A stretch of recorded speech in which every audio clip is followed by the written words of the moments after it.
we should be in a position to support our position and to prove that we disagree with knowledge rather than without knowledge. And I can't imagine a more delightful example of this situation than that which relates to the Hermetic literature. For in this we have a wonderful disagreement. We have the most learned persons over a period of perhaps 1,800 years in violent disagreement. Each of these positions has been taken with skill. Most of the authorities have done everything in their power to ferret out the facts. When we say everything in their power, we place certain provision. For it is not in the power of any person to go completely against conviction. And most of the erroneous opinions that we have in life arise from prejudice, from some bias or limitation by which it is impossible for us to think clearly and freely and to examine all facts upon their own merit alone. We are conditioned by our living, by our thinking, by our education and our environment. And these conditioning factors move in upon our thinking and frequently distort it. Therefore, if a person researching in some field belongs to a school that has strong prejudices, he has already lost his own freedom of thinking, his own individual directive. We'll begin with a discussion to be found in the Stromata of Clement of Alexandria. This writer was alive and at work as a literary man between about 175 and 220 A.D. He belongs to the great group of ante-Nicene fathers, writing, of course, strongly from an early Christian prejudice. Yet he was living with the peoples of Egypt. He knew them, and in many instances, in most cases, there was a strong streak of honesty in the things that he stated, although there could be much bias in his interpretation of facts. He was reasonably correct on his basic facts. He describes a procession in Egypt, which apparently he had seen, a sacred ritualistic processional involving the custodians and bearers of the books of Hermes. He describes how a procession of priests and savants, teachers, moved in very sacred ritualistic order, each with an appropriate symbol and wearing certain insignia indicating the department of learning over which he presided. Clement also says that to earn these distinctions of learning, it was necessary for these scribes, scholars, and priests to have memorized certain books of Hermes, some 3 books, some 4 books, some 10 books. These various religious and philosophical teachers also carried emblems relating to the branches of learning over which they presided. Therefore, some of them had become masters of the medical books of Hermes, others of those books dealing with statesmanship and law and the government of peoples, others still of astronomy, mathematics, navigation, and the secrets of the heavens and the geography of the earth, still others in turn of philosophy, of the deeper mysteries of the mind, of those sciences which are speculative, inductive, or theoretic, and still others bearing those books and insignias which indicated that they were students of the divine mysteries concerning the nature of God, of deity, of the state religion, of the secondary deities and tutelaries, and all things which had to do with theology. Adding together the books specifically referred to by number but not by name by Clement, we find clear statement of 42 books, divided apparently into a wide variety of subjects, in short and simple, covering practically every field of knowledge known in the ancient world. Now we have here several facts of importance. The first is that Clement writes apparently as an eyewitness to these rituals, taking them for granted, and his contemporaries must have known whether he was correct or not, and it is unlikely that he would have perpetrated a fraud. It would have been too easy to detect it, and some other writers would certainly have come out violently against him. The second important point is dating, namely that this procession occurred probably not later than 220 AD, and possibly as early as 150 AD.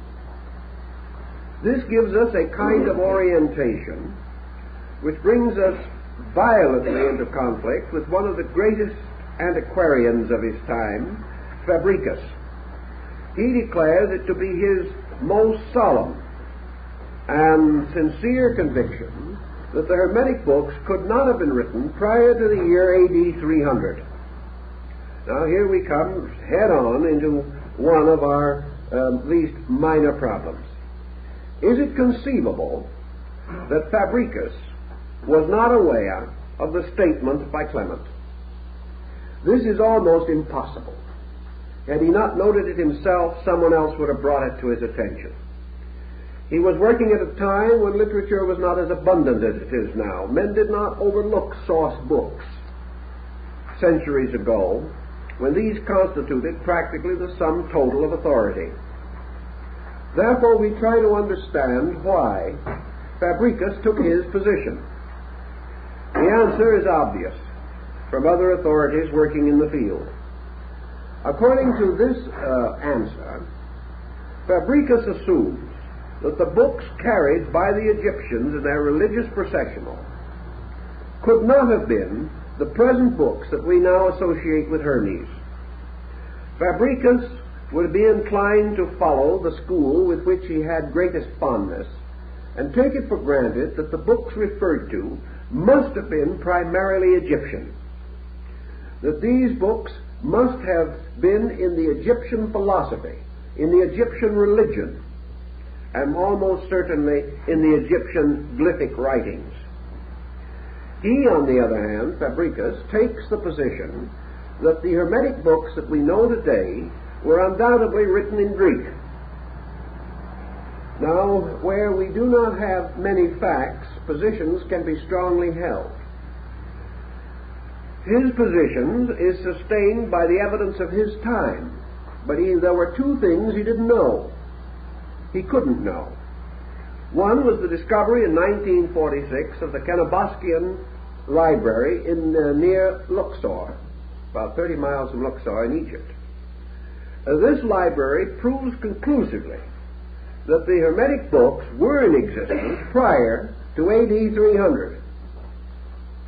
And the general opinion now is that the manuscripts discovered will probably date from the middle of the 3rd century AD, or perhaps the beginning of that century. In other words, these books are practically contemporary with Clement of Alexandria, the man we quoted first.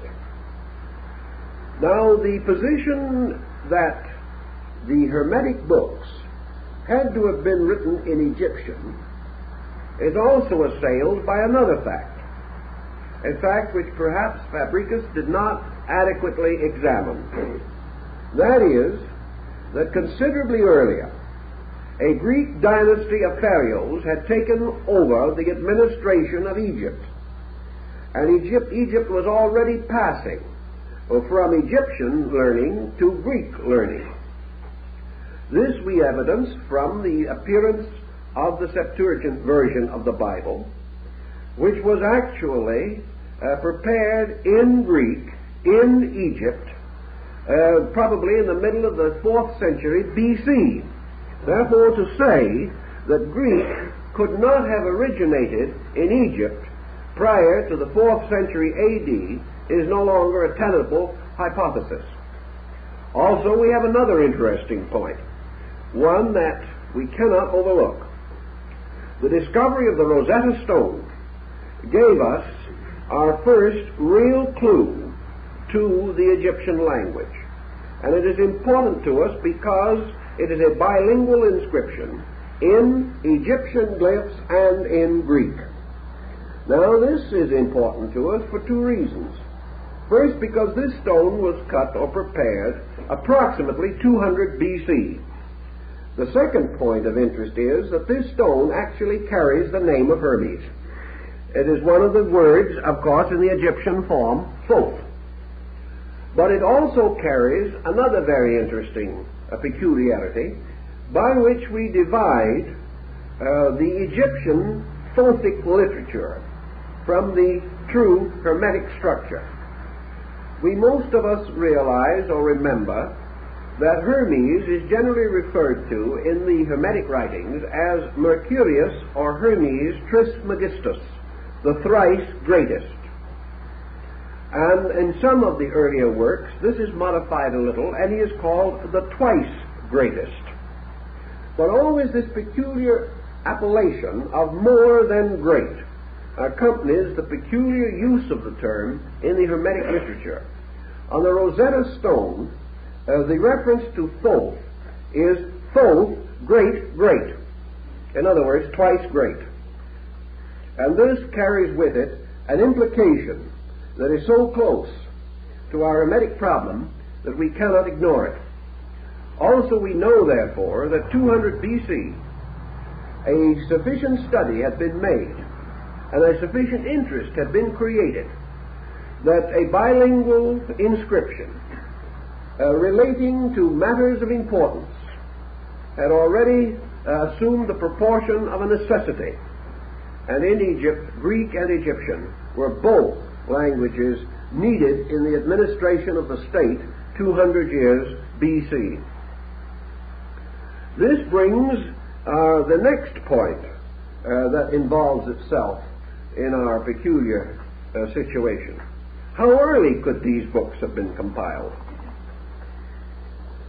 Here another group of authorities move in.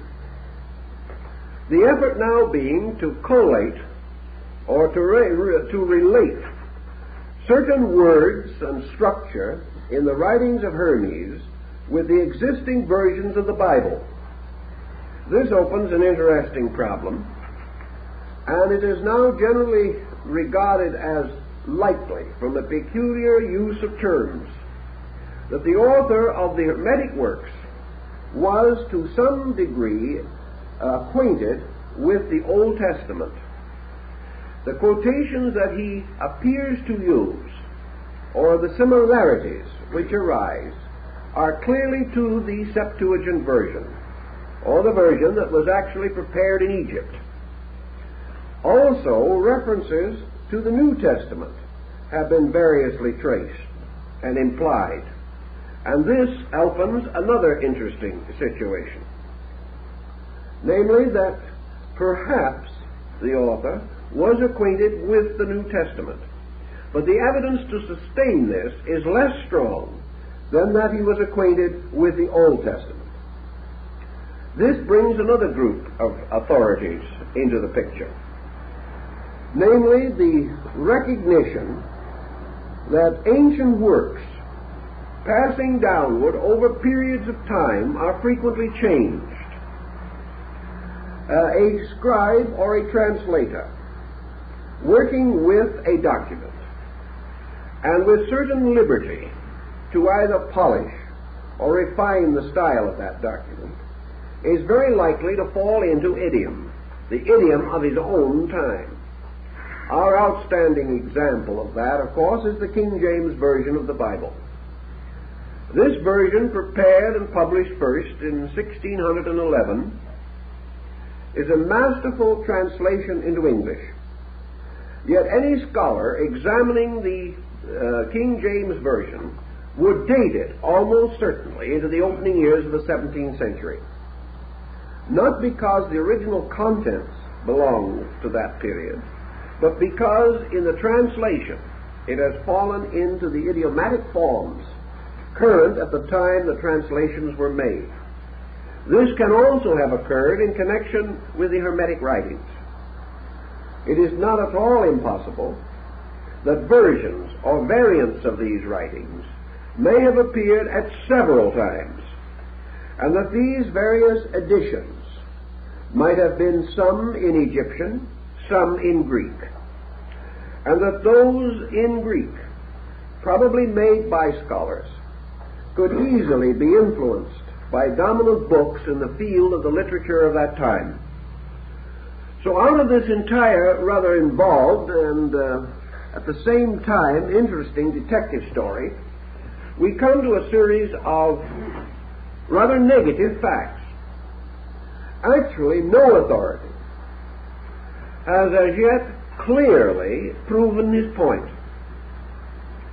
It is not absolutely certain that words or peculiar constructions paralleling the Septuagint could not have come into the Hermetic writings at a time of their translation or transliteration from the Egyptian glyphs. Scribes and scholars could have polished the work in the temper of their own days. Nor is it at all impossible that other versions of the work may have been tampered with after the beginning of the Christian era. It is quite conceivable that efforts would be made by certain groups and certain sects to twist or move this group of literature into the Christian camp. On the other hand, certain other groups might have done everything possible to delete Old Testament parallels for various reasons. And later, in the period of the heresies, each translation could be changed, even as we observe changes in the Bibles of the various sects of the early Protestant Reformation. We have therefore only one essential fact that seems to be clear to us, namely that Clement was aware of the existence of some kind of a literature which does not exist in Egyptian glyphs in any manuscripts that we know today. He was aware of this literature as early as 175 AD. Cicero, flourishing approximately 100 BC, also refers to the Hermetic writings. Now, shall we say that these were Egyptian works now unknown, or were they the same general body of literature that we are now concerned with? There is nothing to indicate in the remarks of Cicero that he was referring to a particular or special kind of Hermetic writing. He took the attitude of referring to the subject as a corpus or body of literature. From what we are able to gather from these suggestions, and bearing in mind that Clement makes no concept or claim that this ceremony had been recently introduced, or that it differed from ancient and usual practices, we gradually move the date of the Hermetic literature back until, in all probabilities, we have some security as early as the 1st or 2nd century BC. Beyond this point, we have not so great a security, and we are quite possibly involved in a situation that arose after the gradual decline of the Greek academies and the motion of Greek learning into the Egyptian theater. Now, why do we make a point of the difference between Greek and Egyptian in this case? Is there any reason to assume, for example, that these Hermetic books might not be merely well-polished Greek versions of more ancient Egyptian texts. This is a moot question.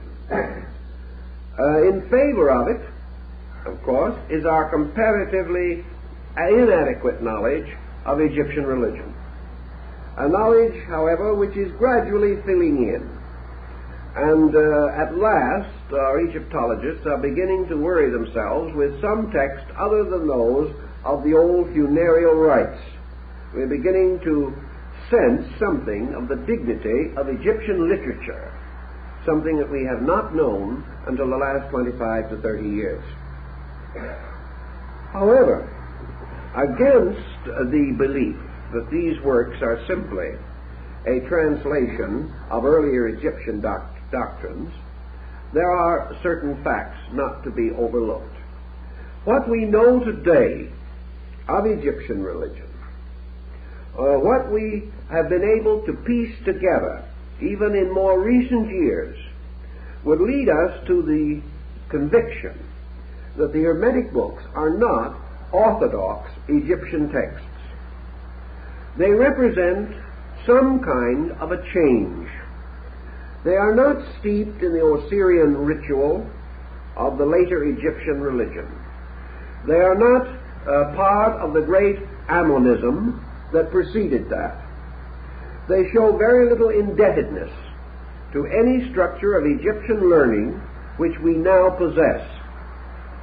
There is, however, as Dr. Preston has pointed out, and Budge of the British Museum supports this position, there is great possibility that mystical or secret sects existed in Egypt at an older time, and that these sects may already have begun the rationalization of their theological concepts, and that religious philosophy, as philosophy, may have arisen in Egypt at an earlier date than we realize, and has generally been ignored because we have not recovered adequate text evidence. If, as was the case in early Christian mysticism, this lack of adequate text is simply due to the fact it was not written, but was passed on as oral tradition, or under obligations, or, as Preston suggests, the glyphs themselves may be susceptible of two complete systems of interpretation. We may then well be in the presence of a tradition long held orally and finally reduced to written form with the rise of the Greek period of culture in Egypt. This would be consistent because the coming of Greek learning to Egypt would have justified a large part of the Hermetic corpus. In other words, for the first time, the teachings of Hermes may well have become of interest to the average Egyptian, who was beginning to be cultured in the philosophical speculations of the Greeks. Egypt was reticent in these matters because, of course, it claimed, as most ancient nations did, that itself it was the cradle of learning. It might therefore well have refused to wish to accept that a foreign teaching such as Greek was of primary importance, and may have attempted to prove that its own teachers and its own leaders of past times had originated this doctrine. Now let us see how that stands up, because we have an interesting point here. We know that in the 6th century B.C., nearly all Greek scholars visited Egypt. We know that Pythagoras received a large part of his education from the Egyptians. We know that Plato visited Egypt, receiving the mysteries at Sais. We are perfectly well aware that Solon, in the 6th century, went to Egypt, and there he became instructed in the principles of laws which he later reformed and applied to the needs of the Athenian states. All of these considerations must cause us to realize that Greek philosophy was indebted to Egypt. Yet in Greek philosophy we do not find the elements of the Egyptian religion which flourished at the time of Pythagoras or Plato. we do not find Pythagoras returning with a hierarchy of Egyptian deities to impose upon the Greek mind. We do not find him returning with Egyptian religious rites, ceremonies, or rituals, although Pythagoras was profoundly concerned with ritualism. From what we can generally observe, the Pythagorean system was essentially derived from the Orphic, which in turn probably came originally from the Far East. Yet here we have Greeks going to Egypt, learning many things and returning to strengthen and unfold their own Grecian system of philosophy. Is it possible then that the return of Greek philosophy to Egypt about the time of the rise of the Hermetic literature was more than a coincidence? Is it at all conceivable that Pythagoras and Plato and Solon and others who made the same, at that time, difficult journey, actually received a teaching different from that of Orthodox Egyptian religion, and that in the mysteries of this teaching they derived the principles of their own Greek system? If this is true, then there is no reason to doubt that the Hermetic tradition in Egypt, which in many ways is similar to the Greek, might well have been older than the Greek, and might have been communicated to those Greeks who later fashioned the Platonic and Peripatetic systems of philosophy, or even the Stoical and Cynical schools. All this gives us something else to worry about, which I think I add as a kind of a novelty, because as far as I can find out, the others have not been worrying about this point. This is a private worry of our own. There is every reason, then, to assume that being without knowledge of the actual facts involved, and having only circumstantial evidence upon which to build, we cannot preclude the possibility that the Egyptians did possess the rudiments of Hermetic philosophy earlier than the rise of Greek philosophy. This would seem to be more probable inasmuch as the Greeks borrowed from the Egyptians at a time when the Egyptians were not borrowing from the Greeks. In those days when Solon visited Egypt, the Egyptian priests referred to the Greeks as children, infants in learning, and Solon was inclined to agree with them and recognize the tremendous value of being allowed to become acquainted with the Egyptian system of law and political structure. All these situations lead together to refute the belief that is advanced by one authority as a pat solution to everything, namely that the Hermetic works were compiled by an individual who was interested in both Egyptian and Greek lore, and therefore, in all probability, was a moderate scholar in these different fields, perhaps living late enough to also indulge in Christian speculation. These points seem unreasonable, and I think that we have to recognize the probability that the so-called Hermetic tradition could have existed in Egypt without being directly involved in the state religion. It could have been a philosophical school. It could have been a group of sectaries of its own peculiar order, like the Essenes in Syria and the Therapeutae also in Egypt, though belonging to an entirely different conviction from the Egyptians. This gives us one other situation that we cannot afford to overlook, however, even though it becomes a little contrary to our desire. We must be perfectly fair in presenting the different sides of this situation. It has been a custom since the beginning of the written word for individuals, either for prestige or profit, or to bestow unusual dignity upon some production of their own, to ascribe that production to an ancient writer. We find this all through various works. For instance, as late as the 18th century, a whole group of works were attributed to Aristotle, in which he had no part at all, particularly an essay on midwifery that certainly would never have been Aristotelian. But these tracts, in order to gain a quick public, borrowed ancient names. Friar Bacon, Roger Bacon, was subject to the same type of fabrication. And it is even generally assumed today that books printed as late as 1800 were printed on old paper in old type and backdated to become more impressive. There is no way in which we can estimate what individuals will do to accomplish an end. It has been also the general experience of man that antiquity bestows authority.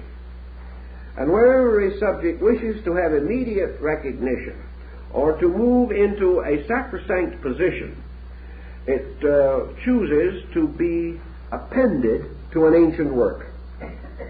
Thus, if we say that a work was written 50 years ago, it does not have the same prestige if we say that it was written 2,000 years ago. Antiquity seems to give us a certain sense of confidence. Also, it makes a remoteness, dividing the work from our common habits and dividing the author from the persons we may have known.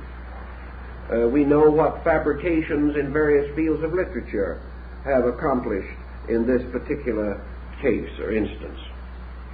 Thus, it is always possible that the Hermetic writings were produced at some period, perhaps between the 3rd century BC and the 1st or 2nd century AD, and attributed to an earlier author. This attribution may not be as completely dishonest also as one might think, because even today we have a class of literature, particularly in metaphysical and mystical matters, in which various ancient persons are said to have revealed themselves, or to have dictated writings, or to have projected thoughts upon later writers. We have a considerable field of spiritualistic literature sustaining this position. We also have a number of minor religious movements of comparatively recent order or vintage, in which the essential teachings are attributed to miraculous circumstances and remote ages. If these things come through a kind of inspiration, if an individual entranced or under the pressure of vision seems to see, note, or be in contact with a remote scholar or a great teacher of the past, he may very well actually believe that some document dictated to him is actually attributable to the original author. This type of thinking we do find, and we find it quite honestly advanced. And with perhaps 18 or 1900 years of obscurity in between, it is very difficult for us to clearly demark these possibilities and to give them adequate consideration.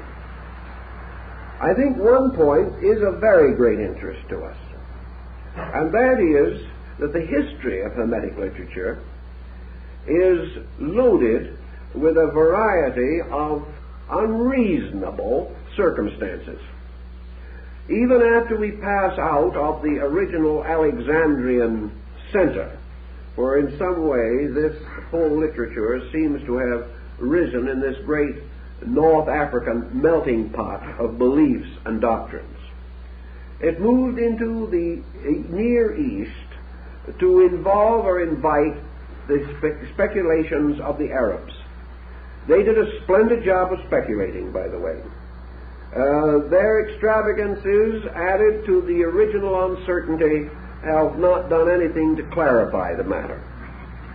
But they did undoubtedly prepare commentaries and tracts, and in their own inimicable style had their own revelations relating to the Hermetic philosophy, so that just as we are indebted to them for a number of original Christian documents, so we can definitely say that we are indebted to them for a very remarkable group of Hermetic interpretations, expansions, revisions, and even a book or two that was not previously known to exist.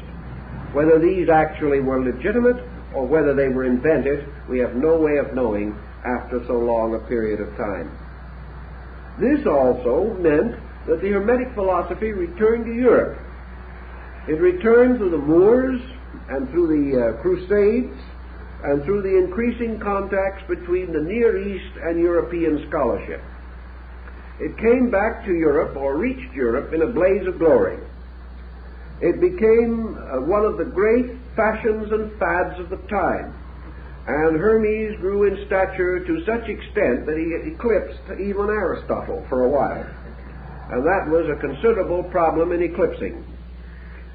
Actually, however, in the interval, in its slow meanderings from Egypt via Arabia and into Spain, and from Spain up through southern Europe into the great centers of European culture in the medieval period, in this period of wandering, the Hermetic philosophy began to change its shape, change its presentation. Much of its so-called broadness was lost. The original books of Hermes came to be regarded as merely the outer surface of a larger literature, and the entire subject gradually emphasized its scientific import and became practically synonymous with medicine. Thus we have a complete literature dealing with the medical arts, and, of course, one of the prime elements in medicine, chemistry. Chemistry, of course, in those days was without boundaries such as we know now. Chemistry in China, in India, Arabia, was alchemy. And alchemy was a fantastic conglomeration of ancient beliefs and modern experimentation. The alchemists were not by any means a group of quacks, nor were they an assembly of madmen. They were devout persons, serious scholars, deep thinkers. And in their thinking and in their speculations, Hermes became their patron saint. And this ancient philosophical personality ultimately dissolved to become the symbolic figure of Mercury, Quicksilver, a chemical element. So in his long journeys, Hermes passed from a demigod of Egypt to a medieval element. Now that was quite a trip. And in the course of this traveling, another interesting thing occurred. During the 15th and early 16th century, a brand new literature accredited to Hermes appeared. For this literature there is no history whatever. We know beyond reason or doubt that this literature arose from original sources, perhaps not earlier than 1400 AD and as late as 1500. But the name of Hermes began to appear on the titles, pages, and among the emblemata of alchemy. He became accredited with the preparation of chemical formulas, means of transmuting metals. He was even accredited with the discovery of gunpowder. Now this is so totally different from the corpus hermeticum of ancient times that we must pause. Yet we must also remember the words of Clement of Alexandria in the Stromata, where he tells us that in this procession of priests there were some who carried the symbols of medicine, chemistry, and other arts. Upon perhaps this very slender foundation, Hermes was elevated to become the patron genius of medieval Hermeticism. This Hermeticism divided very definitely into two schools. One was that of the gold makers, whose philosophy was not, however, as superficial as we might think. They were convinced that there were analogies in nature, and that any law or pattern or process by which the regeneration of man could be achieved could also be used for the actual transmutation of base metals.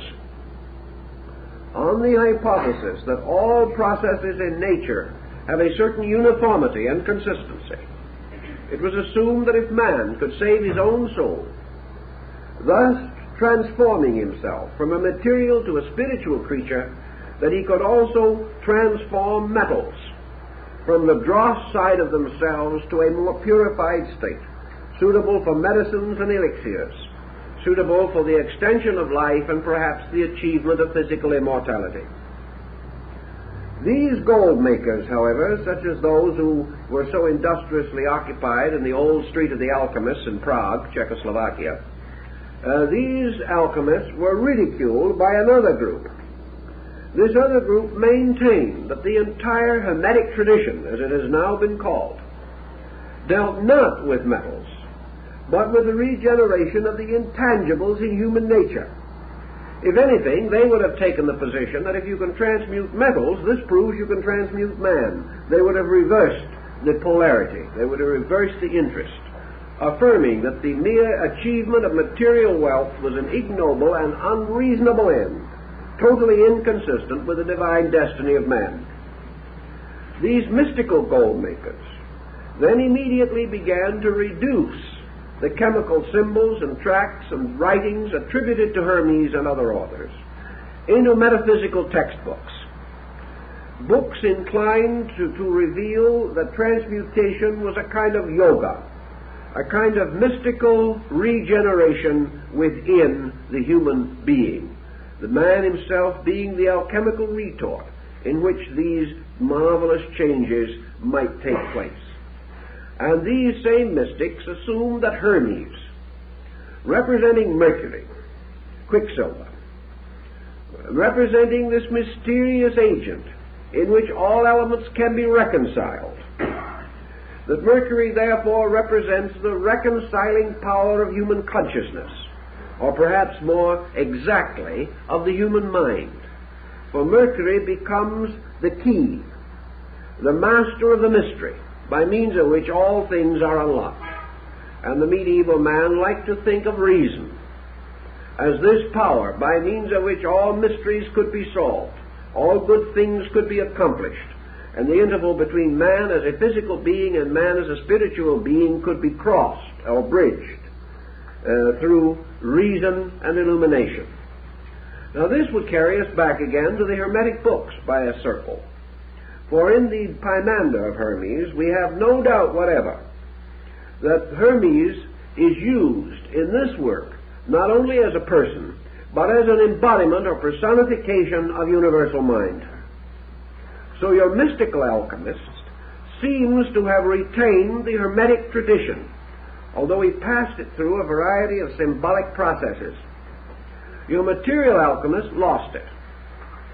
And perhaps your material alchemist was the mad parent of the entire concept of modern material science, because he certainly was one of the first to conceive of the tremendous personal advantage to himself if he could control laws for profit. If, however, he was a mystic, he would control or direct laws only for the glory of truth. And this division on various levels has endured to our present time. With the rise of modern chemistry, the Hermetic tradition has more or less faded from our consideration. But this does not mean that interest in these old processes has entirely ceased. At the present time, as a fair authority on books and on rare books, I think I can say that there is still a tremendous demand, a tremendous learned reading public, desirous of securing any material relating to the Hermetic experiments of the 17th and 18th centuries in Europe.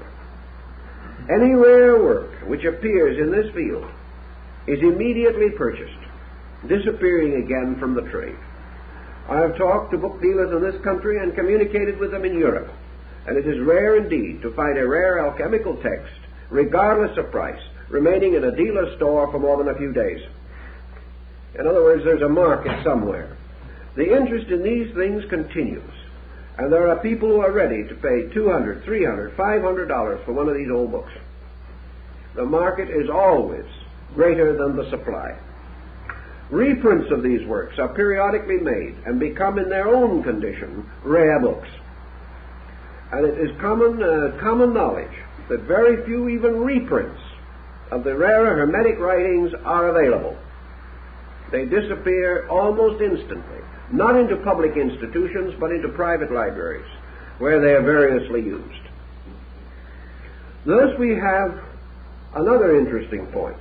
90% of these books are not going into the libraries of chemists, nor are they going into the collections of alchemists who have any intention of making physical experiments with the texts. They are going mostly into the collections of philosophically minded persons who are concerned with the attempt to restore the lost symbolism of the Hermetic tradition. And in that respect, we might mention the work on Hermetic philosophy by Mrs. Sarah Atwood, one of the outstanding rarities of the last century. A very deep and serious study of the metaphysics of Hermes, the metaphysics of the great alchemical tradition, represented in Europe by several thousand valuable books, a tradition that rose mysteriously and with tremendous spectacular intensity around 1550, and was completely forgotten, or at least had passed from all interest as far as the public is concerned, as early as 1700. In that 150 years or less, the entire restoration of alchemical Hermeticism had its course. And by the beginning of the 19th century, 1800 or even earlier, these books were rare and almost impossible to obtain. Now this gives us some general clue to a difficult problem. We have one or two other points that we want to make as clear as possible. As we have only numbers, such as the number 42 given to us by Clement, or perhaps the allegorical numbers of earlier writers who attributed to Hermes anywhere from 10,000 to 40,000 volumes or more. These numbers are not represented by any available literature. The Hermetic fragments that we have today, and which are clearly separate from the other groups which we mentioned, the Neoplatonists, the Gnostics, and the early Christian church, these fragments are comparatively meager. Yet reference is made to numerous others. What happened to them? Is it true that at some time along the way these were drawn into secret societies, and that the alchemists at one time at least did possess access to these manuscripts or books? Is this possible? It is possible, but belongs in the sphere of romantic thinking. We have no serious evidence. Actually, only a few texts, the Pymander particularly, and the Asclepius, remain, which are completely and unitedly bound up with this tradition. These are surrounded by a vast array of borderline literature that seems to tip in almost any conceivable direction.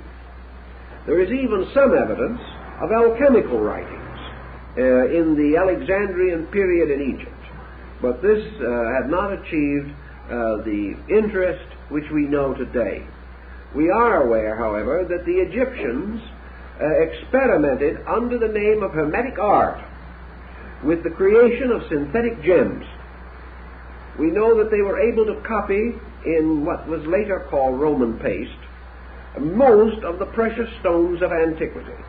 And because the art of the lapidary was at that time not very well known, it is quite possible that that fraud occurred, in which synthetic stones were passed off as genuine.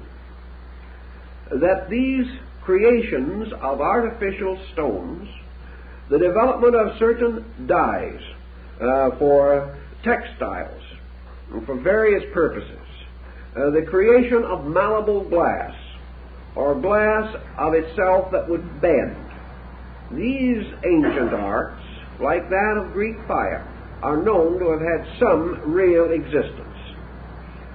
They were included in Hermetic thinking at that time, therefore indicating that the Hermetic system was regarded as scientific and having secrets useful on the level of practice and trade.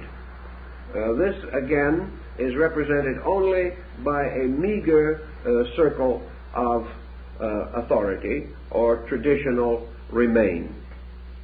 How then shall we examine the books of Hermes out of the knowledge that we have of them?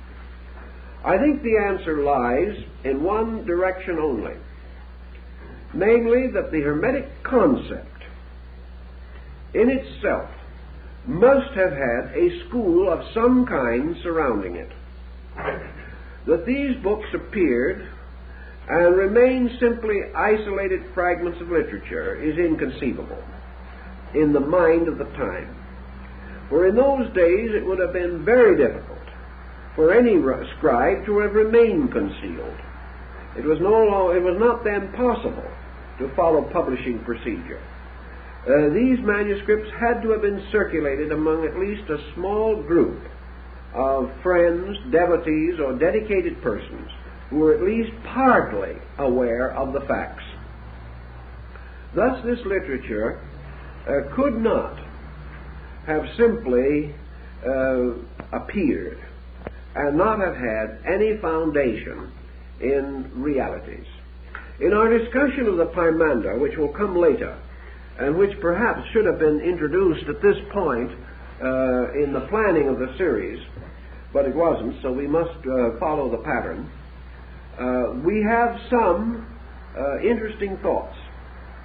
In the Pymander, we have a general concept of universal procedure, a concept partly paralleling that of the Greeks, perhaps somewhat paralleling that which was later to become Gnosticism, and to a little degree at least paralleling the early theological speculations about universals held by the Christian fathers.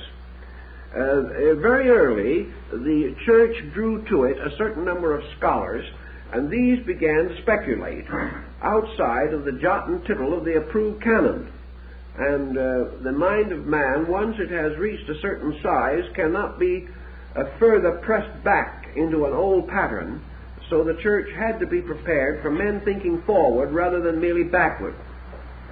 This change in perspective in the various fields of learning is important to us, because about the time that we attribute to the creation and circulation of the Hermetic writings, we find the basic Hermetic concepts beginning to influence thought outside of the school itself.